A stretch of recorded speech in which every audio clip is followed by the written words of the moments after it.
Today we've got a great story of a mother-in-law trying to make people jealous, but ends up the jealous one herself. We'll get to that in a bit, but first, maybe don't post about wanting to torture baby animals and not expect for there not to be repercussions. My friend sent me an Instagram reel about a very cute baby monkey. One of those stereotypical ones with cheesy music in the background. To preface, there's an alarming amount of monkey hate on the internet. It's this weird phenomenon where people often get very, very violent with their hatred of them. I encountered such a person in the comments. This lady, not a bot, was spamming countless comments basically detailing very graphically how much she wanted to end the monkey in the video. She also went into a very strange amount of detail as to how much she hated the fact that they were unable to take care of themselves, that they made a mess everywhere, and were too needy. Eventually, after I scrolled through the comments more, it got to the point where she was confessing to fantasizing about bashing their skulls in and such. Weird stuff, and it was also specifically targeted. Of course, I commented against her, like many others, out of both disgust and curiosity as to what she would respond with. As expected, a lot of hate, rude comments, and downright disturbing phrases. She got off track of the baby monkeys and began insulting me personally over the fact that I was a disgusting monkey runt lover. So at this point, I was pretty annoyed. On impulse, I searched her name in her Instagram bio up online and found her Facebook page. Facebook allows users to list their current place of employment. I found out she works in an elderly residential facility. Yeah, a lot of her hate towards baby monkeys not being able to take care of themselves made a lot more sense, and I honestly was beginning to worry for the residents in her care. Her employers had a Facebook page for their building. I took screenshots of all her comments, including her profile, and used a messenger to send them to the care home. At this point, it wasn't even just about the animal abuse or her gross comments towards me. Someone who talks about torturing defenseless animals like this shouldn't be working around the elderly. Well, they read my message. No response, obviously. And then her Instagram page disappeared, along with all of her comments. I checked back a few hours later, and she had no longer listed herself as employed at the care facility on her Facebook page. Eat crap. I don't know if she got fired or she went into hiding, but I think we can agree she deserved to lose that job. Also, hi, I'm Steven, and if you enjoy awesome stories of revenge, why not hit that subscribe button down below? That said, our next story is bothered by men's health awareness? Get branded a transphobe. A coworker had recently passed, and the whole department was called for a talk on men's mental health. Our work is a high-stress and high-stakes environment. The men were given a piece of chocolate and a pamphlet containing mental health resources and crisis hotlines. Most everyone thought this was a kind gesture, except for one coworker. She was very vocal about her opinion that men were responsible for them ending things, and that women were often the victims of male mental issues. We can call her Susan. No one wanted to contest Susan, partly because she was in HR, partly because it was the end of our shift. But I couldn't keep it in. Our coworker that had lost their lives was a trans man, let's call him Jim. He came out to us and everyone at work was super supportive of his transition. The news hadn't reached Susan, however. I myself wasn't super close to Jim. We'd gone for a beer a few times. But I was notified by his sister who had sent a message to his most recent contacts. As Susan was finished ranting, I called her a transphobe. She turned around and was all, "Excuse me? How dare you?" I told her that she was only talking crap because she didn't like the fact that Jim was trans and was a bigot. I accused her of celebrating Jim's death, and Susan tried justifying herself by saying that Susan misgendered Jim like 3 times, was actually a victim of internalized misogyny. And at this point, everyone at the table told her to sit the freak down and shut up. Rest in power, Jim. I hope you don't mind me using your death to put Susan in her place. I know you didn't like her much either. I just think you're a total piece of work if you're trying to explain away why somebody did such a thing, the way Susan did here. Our next story is what I did when I caught him with another girl. Petty revenge? I'll date myself. Some years ago, I was going steady with a boy, had his senior ring. We were on the phone one day, the old, "Do you want to do something tonight?" He says no, and I'm like, cool, think I'll just stay home too. Well, I decided not to stay home. I went to the cowboy dance hall that we hung out at 30 minutes away, walked in, and lo and behold, not only was he there, he was with another girl. I marched right over to their table. The oh crap look on his face was priceless. Dropped his ring on said table in front of the girl and told her, "I reckon you need this more than I do." Turned around and commenced to dance with just about every guy in the place, then started all over again, never once looking at him or them. Felt absolutely great. Lived in small town Texas where the guys would go to the next town over to cheat. Never could understand why females would get mad at the other girl when she had no way of knowing he had a girlfriend. Time to two-step right out of that relationship. This next story is how I punished my college bully via email listserv. I lost my virginity to this guy within my first week or so of college. His friend, we'll call her Anna, who lived across the hall from him, found out about it and proceeded to go into his room and put a bunch of inappropriate sticky notes all over his bed about me while he was gone. When we came back to the room, I saw them. I was mortified but was already plotting my petty revenge. My school's extracurricular email listserv software is notorious for being extremely difficult to unsubscribe from. So during the extracurricular fair, I went and signed her up for every single club, ranging from recreational tennis to BDSM. It ain't much, but it's honest work. Our next story is POS Landlord. Had a couple of instances of landlords stealing packages, so I sent a package full of used cat litter to myself. Postal tracking engaged. Wrote on the package, "Happy Holidays." 3 different colored duct tape sealing the package, so it was definitely tamper-proof. Videoed the whole process on my phone for evidence. Supposed to be delivered tomorrow, but I'm gonna give it a couple of days to really grind on her as to what's in it. I know she won't be able to resist when she does. Federal mail charges. Most creative and legal way I could think to deal with the problem. I just wonder what their living situation's like if the landlord can come over and steal packages all the time. This next story is bully has to retake senior year. Context: I was a nerdy kid during high school and made very few friends, even though I sat near some pretty sociable people in most of my classes. I never clicked socially, but I did make a solid few bucks off of doing people's essays or calculus homework. Now, Timmy was a bigger guy, roughly 250 pounds and on the wrestling team. During his freshman year, he got in the JV football team and led the team to victory. The football team tolerated him, but he was very prideful in himself. Timmy wasn't that smart, barely passing his classes, and even the easier classes couldn't keep him up to par for graduation. All of this leads up to him coming to me to do a majority of his schoolwork so he could focus on wrestling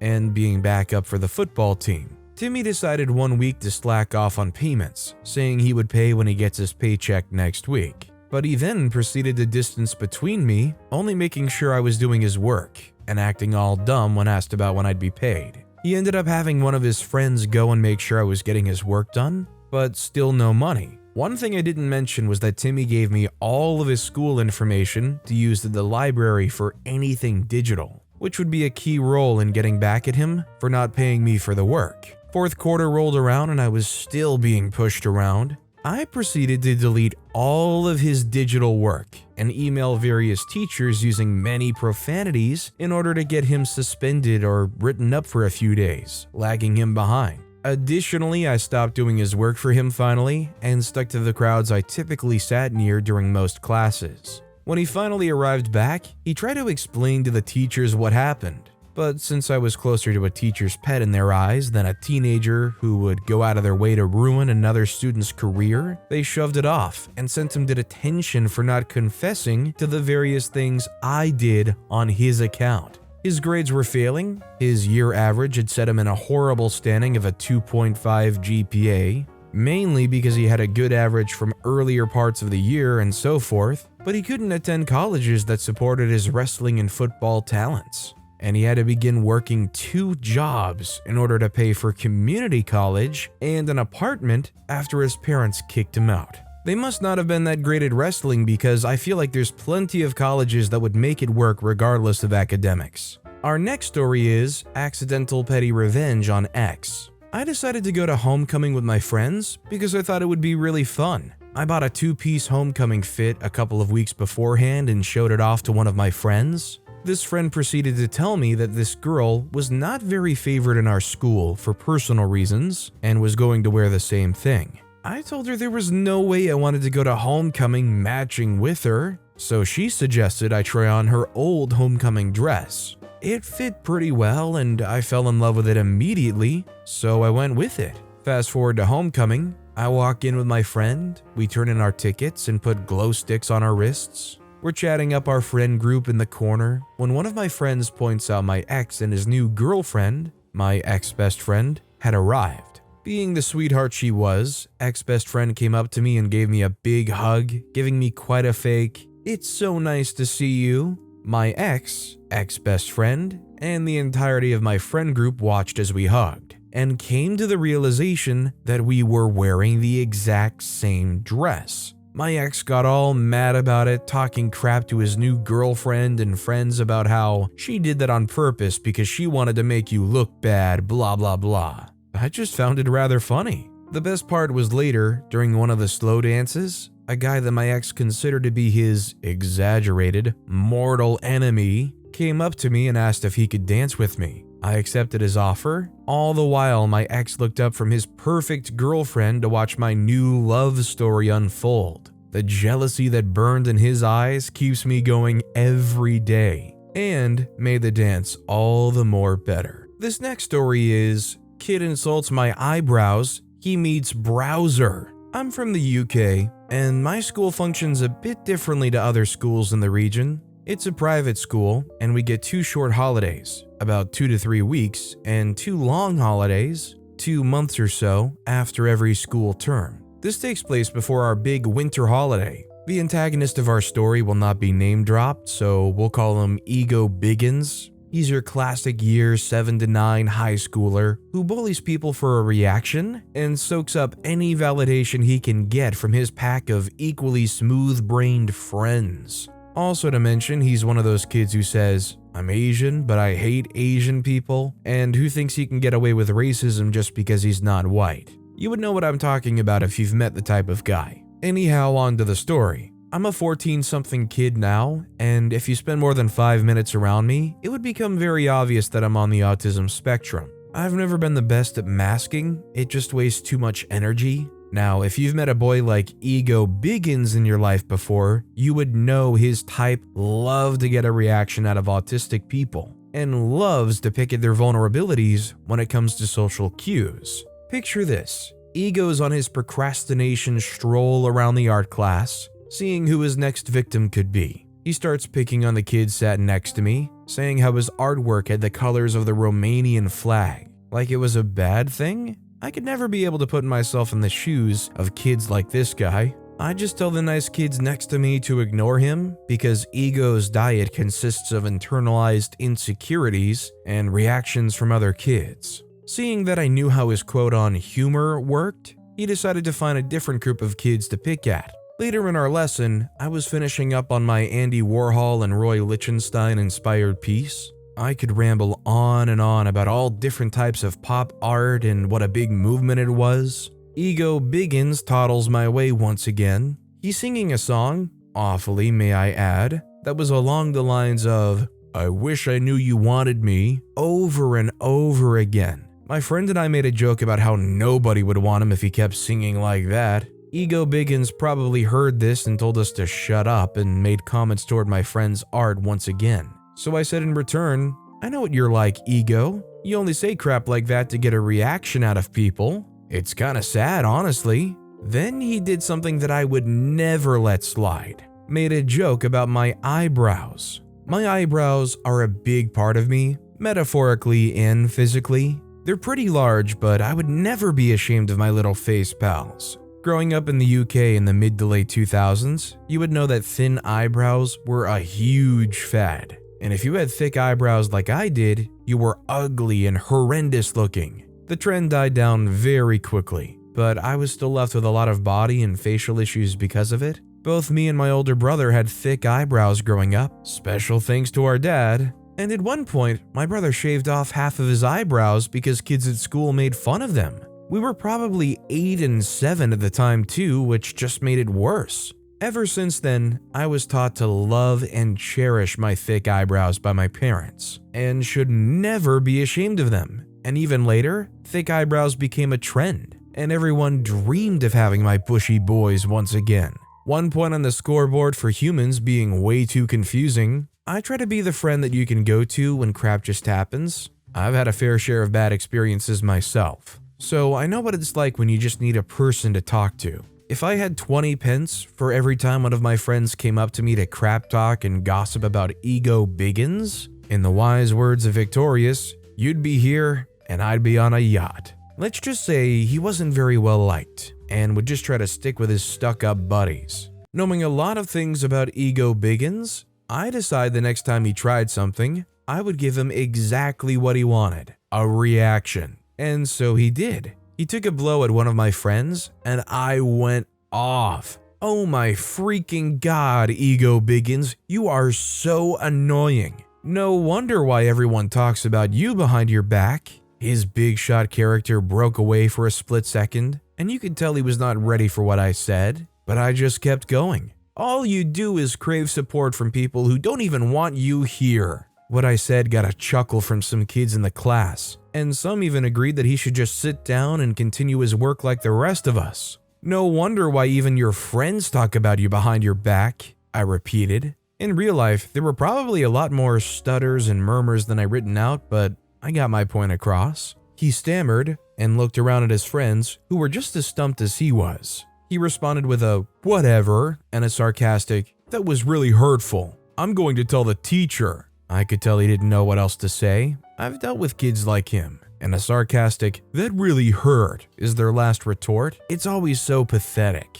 I felt really accomplished for some reason, like all the people that had hurt me were in that room, and I gave them what I bottled up for years. After that, he didn't bother me for the rest of the lesson, but I knew I knocked at his insecurities, and he was pissed that I knew how to dig under his skin. I think my art class next year will be a lot more peaceful. The moral of the story, insult the brows and meet Browser, the cheap Mario knockoff made of 40% bottled up anger and 60% thick eyebrow hair. But seriously, if there's one person you do not want to be during high school, it's ego biggins. If you find yourself slipping into a rabbit hole where you bully for attention, just do something nice for someone. Even if it's as small as holding a door open, I guarantee that validating feeling will course through your veins, and it'll make you feel amazing. And ego baggins, if you're reading this, you're what's wrong with the world. Knock it the freak off. But if you're not ego baggins, I hope you enjoyed my story, and I hope you have a wonderful day. I just wonder if it's something in ego biggins' home life. I feel like most people don't get to that point without having experienced something while growing up. Our next story is, mother-in-law tried to make us jealous, but ended up getting jealous herself. Mother-in-law has always been bitter that I took her son away from her. She's the queen of nagging, and I'm often her #1 target. She loves to make me jealous. Send pictures of her new cars, sends pictures of her new house, sends pictures of her designer handbags, etc., saying, "Isn't it great I can afford all this?" Mother-in-law didn't invite us on vacation last summer. She invited and paid for her other son, his girlfriend, and the girlfriend's sister to go. She bought them designer souvenirs and sent us pictures every day of their vacation captioned, "I bet you're so jealous." Not 3 months after she excluded us from her vacation, my parents invited us on their vacation. We accepted.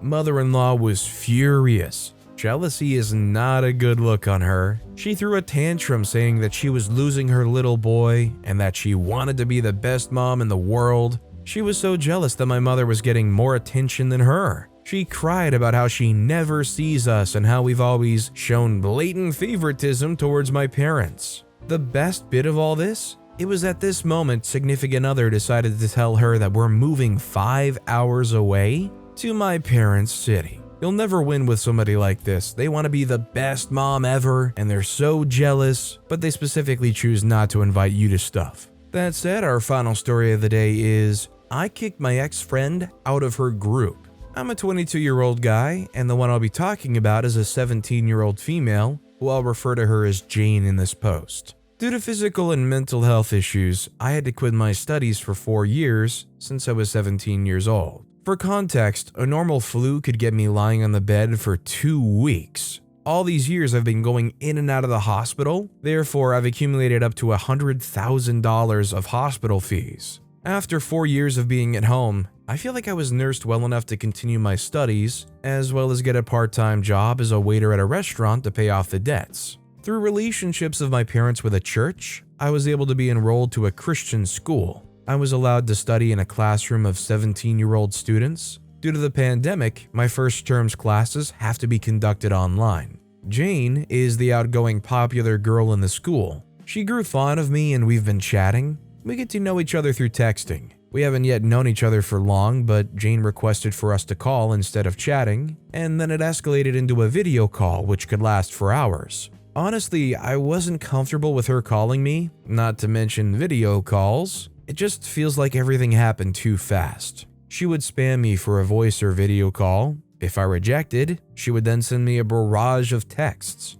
giving me a feeling like she wanted me to reply to her immediately. I simply don't have time to attend to her 6-hour chat session, but I was an idiot. I didn't know how to properly handle things due to the lack of social interaction throughout the years, so I reluctantly responded to her here and there. Fast forward to New Year's Eve, I was on my way to the beach for a vacation with my family. I received a message from Jane's male friend to play a prank on her by telling her I was gay and that I was in love with that friend. Jane did not take that prank well. She sliced her arm and posted it on Instagram. I wasn't very active on social networks at that time, so I didn't notice what had happened until the friend had frantically chatted me. I then went and consoled her, calmed her down, and proposed to take her to the hospital to see a psychiatrist after the holiday. I accompanied her to the psychiatrist after the holiday. She got diagnosed with bipolar 1. Since her diagnosis, she became very advocative about mental health issues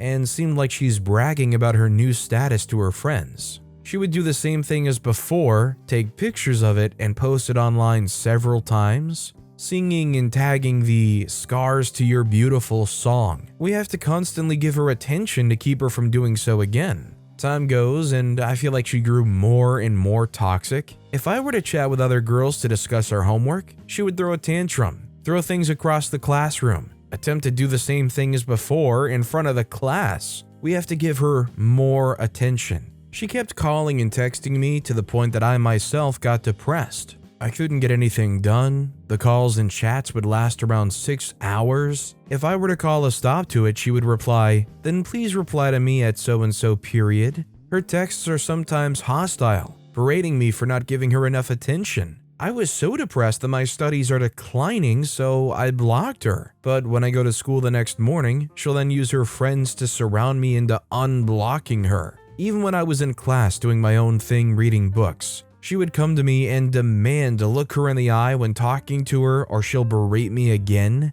The harassment doesn't stop there. She would even go to lengths to find me at my workplace. The blocking and unblocking went on several times. She was clearly obsessed with me. I am so stressed out. She began to hold my hand in class even after I declined, hugged me in front of everyone after I said no, and if I wasn't hugging her back, she would sit in my lap with grotesque poses and hug me. Let your wildest imagination go on. I got a disciplinary letter because of it, hugging a female student on school grounds, even though I never go near her desk other than to stop her from doing stuff to herself. To say I was traumatized was an understatement. I ran and hid behind the teacher, but the teacher did absolutely nothing. They all thought we were playing. I was yelling "stop it" and "no." So it's one of the many reasons I don't go to school anymore. Well, she also doesn't go to school shortly after my absence. She was expelled for having been caught on video by younger students in a classroom hooking up with another guy. I'm just so over this. Given my age of 22 and a male, this is all just too terrifying. So the last incident that broke the camel's back, it was on a Saturday. She wrote love letters to me, even after multiple times of me explaining to her that I'm not into a relationship. Not to mention that a relationship with two mentally ill people just wouldn't work. I didn't respond to her immediately due to me working my butt off. She then did the same thing to her arm again, and her mother let me know through text and was asking what's between the two of us. I just send her screenshots of our messages and tell her that I'm not interested to be in a relationship with her daughter, thus rejecting her. 8 p.m. after my work, I look at my phone and see texts and call notifications from Jane asking why and what did her mother call me for. I told her mother informed me of everything that's been going on, and I confronted her about the situation, and she just said that I was only testing my new makeup.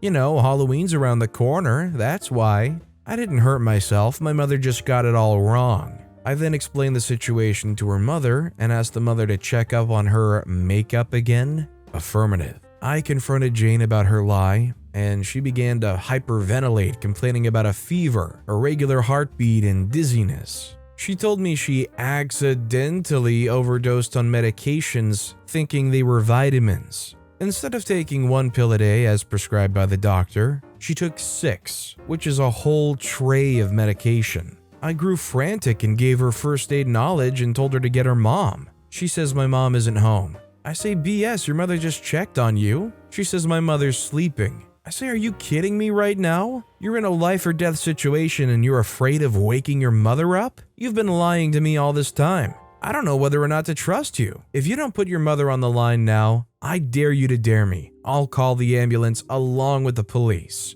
She lives with a single mom. She put her mom on, who was awake, on the phone. We exchanged information and the mom fed her milk saying, it's only a small matter. No need to call the police. The milk will help her with intoxication. I advised and offered to bring her to see a psychiatrist again the next day for possible organ damage checkup and mental evaluation. They agreed. Since she was going to the hospital on Sunday, I have to call the hospital to inform the on-call doctor to see Jane. The next day at the hospital, Jane tries to hold my hand again and struck up a conversation, but I just answered with a single word response. I'm simply seething, tired now, want nothing to do with her but to get things over with. She says, you know, I feel much better now. I swear I won't pull that kind of stunt again. I'm silent, scrolling through Instagram, getting no better response from me. She then began to hyperventilate and all of the symptoms the night before comes back again with more dramatic expressions. Huff, huff, I can't breathe, help! I say we are at help. The doctor's office is literally in front of you. She was led into the doctor's office shortly after, and I ditched her alone at the hospital, feeling extremely exhausted, and took a nap before going to work, but not without blocking her and her friends again. Fast forward to another 2 days, she suddenly appeared behind me when I was working, scrubbing chairs for the closing night shift. Seeing her again almost made me go nuts. She explained to me that after I've blocked her, she cried a lot, and the nurses and doctors had to surround her and give her all the attention. The doctors gave her the diagnosis of BPD, thus more bragging about her diagnosis. She said, you know, BPD is the most painful mental disorder. I was offended because she was comparing mental disorders. By saying BPD is the most painful mental disorder, did she now disregard the pain of other mental disorders?